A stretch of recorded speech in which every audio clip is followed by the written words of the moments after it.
Jillian Ward is hoping that she can cosplay together with her, My Ilonggo Girl, co-star and veteran cosplayer Myrtle Sarosa. As seen in Laura Santiago's report on 24 na oras, Thursday, Myrtle has been cosplaying for more than a decade already, dressing up as anime, film, and mobile games characters. Dati po kasi nakikita ko na po talaga siya sa feed ko na nagko-cosplay po siya.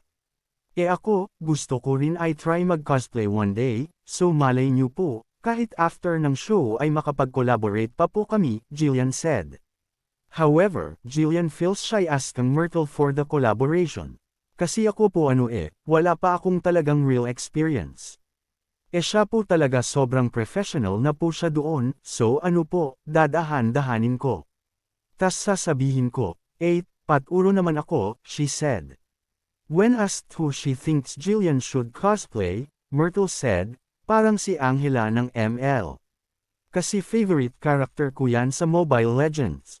She added that Jillian has an angelic face like the character.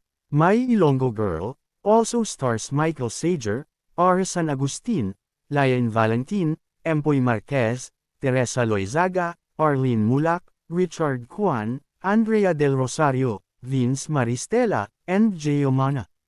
It airs at 9:35 p.m. on GMA Prime after Mga Batang Riles.